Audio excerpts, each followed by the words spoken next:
Good morning. তো আজকে সকাল থেকে সারাদিন কী করছি সেটাই তোমাদের সাথে সবটা শেয়ার করব। সবাই কেমন আছো? আশা করছি সবাই ভালো আছো। আজকে সকাল থেকেই আকাশটা বেশ মেঘলা মেঘলা।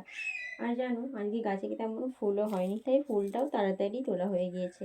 চলো একটু শেয়ার করি। বাপি দেখো, ওই যে দূরে দেখা যাচ্ছে, বাপি কিন্তু কামিনী পাতা কাটছে পাঁচিলের ওই পারে। তো কামিনী পাতাগুলো আমাদের কাজের জন্যই বাইরে যাবে, সেই কারণেই বাপি ভোরবেলা উঠে পাতা কেটেছে, আবার কামিনী পাতা কাটছে। ভিক্টোরিয়া সাইকাস সমস্ত পাতাই কিন্তু আমাদের কেটে বাইরে যাওয়া হয়, মানে বাইরে নিয়ে যায়। আর এইদিকে দেখো, ওই যে ভিক্টোরিয়া বান্ডেল করে রেখেছে, এটাও কিন্তু কাজের জন্যই বাইরে যাবে। আর এইদিকে বেগুন গাছেও আবার অনেক কুড়ি এসেছে। আর এত শীতকালের জন্য ফুল কিন্তু একদম কম হচ্ছে। আমার ঝুড়িতে দেখো মাত্র কয়েকটা ফুল। আগে কত ফুল তুলতাম, এখন এই কটা ফুল হয়েছে। আবার পড়ে থাকা এই কচি গাছ থেকেও কিন্তু কয়েকটা ফুল হয়েছে, মনে হচ্ছে কচি হবে। তো সেটা যদি হয় নিশ্চয়ই শেয়ার করবো।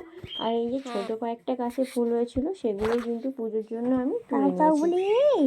মাম্মা বলি আম্বা দাও, তাও তাও বলি মাম্মা বলি গুড মর্নিং হবে না?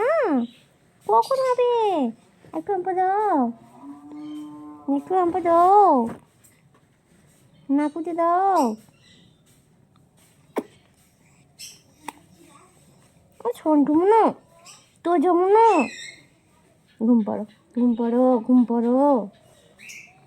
তুজো সোনার সাথে এত আদর করলাম, একটু সকালে খেলা করলে ওর মনটা ভালো থাকে। তো আজকে সকালবেলায় উঠে এই যে মা চা বসিয়েছে। মাই রোজ এখন চা করে, আগে করতাম কিন্তু মা এখন চা করে। এখন আমাদের কেউ দুধ চা খায় না, সবাই এই বাড়িতে রচাই খাওয়া হয়। জাস্ট একটু চায়ের পাতা, তোমাদেরকে তো একদিন শেয়ার করেছিলাম, জাস্ট হালকা করে চিনি আর চায়ের পাতা দিয়ে, আর সাথে তুলসী পাতাও কিন্তু দেওয়া হয়। এই যে চা কিন্তু একদম রেডি। আর এই যে তোজো সোনা বসে রয়েছে চায়ের জন্য। না ও কিন্তু চা একদম খেতে পছন্দ করে না, ও শুধু দেখছে দিদিভাই কী খাচ্ছে সেটাই। চা ও একদমই কখনোই খায় না, ওই দেখো। আর এইদিকে দেখো, পাখিগুলোকে সমস্তকে নামিয়ে একদম পরিষ্কার করেছি।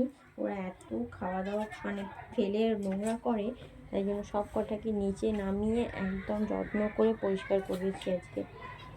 বাপি থাকলে বাপি করে, বাপি আজকে কাজের জন্য বাইরে চলে গিয়েছে, তো তাই ভাবলাম আমি সবটা বের করে পরিষ্কার করি। আর দেখো এখানে স্প্রেতে জলের বোতল ভর্তি করে রেখেছি, কয়েকটা যে নতুন গাছ লাগিয়েছি তাতেই স্প্রে করে জল দেবো।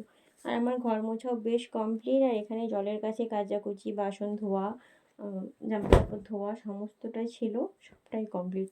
তো চলো এখন একটু রান্নাঘরের দিকে যাওয়া যাক। আর হ্যাঁ, আজকে বাপি তাকে দেখাই, বাপি চলে এসেছে তারই মাঝখানে। আর কয়েকটা বাজার করে এনেছিল, সেটা তোমাদের সাথে আজকে শেয়ার করলাম না। এই যে বাইরে পড়ে রয়েছে পানি ফল, শসা, টমেটো আর উচ্ছে। আর এইদিকে মা কিন্তু রান্নাঘরে এসে দেখছি মায়ের রান্না প্রায় কমপ্লিটের পথে। স্যালাডের জন্য কেটে রেখেছি, আর যাতে আগে থেকে আদা রসুন বেটে পেস্ট করে ফ্রিজে রাখবে, তার জন্য কিন্তু আদা রসুনটাও মা পেস্ট করছে। এখানে এই যে ধনেপাতা। তো আজকে বাড়িতে রান্না হচ্ছিল মটন। মায়ের মটনটা প্রায় কষানো শেষ। যেহেতু আমি কাজ করছিলাম তাই মায়ের রান্নাঘরে ঠিক মতো আসতে পারিনি। তো এখানে মায়ের রান্না প্রায় শেষের পথে। মটনটা এখানে আলুও কিন্তু লাল লাল করে ভেজে প্রেসারে দিয়ে নিয়েছে।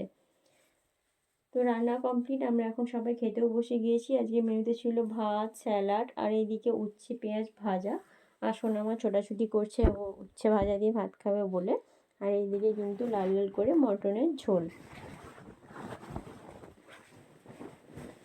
আমরা চারজন একসাথেই খাবো, কিন্তু টেবিল একটু জায়গা শর্টের জন্য মা দুটো থালা এখন এখানে রেখেছে। আর এই যে বাপি কিন্তু খাওয়া অলরেডি শুরু করে দিয়েছে।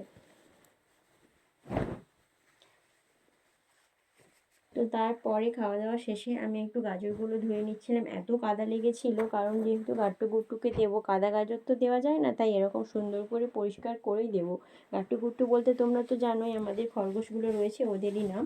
আর এই যে সমস্ত কাজ শেষে বিকেলবেলা একটু কমলা লেবু হলে খুব ভালো হয়, তাই না?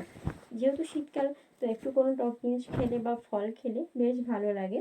দুপুরে টকটা সাধারণত ভালো লাগে, আর কমলা লেবুটা কিন্তু এমন সময় খেতে মন্দ লাগে না। তো ভিডিওটা কেমন লাগলো অবশ্যই কমেন্টে জানিও, একটা লাইক করে দিও।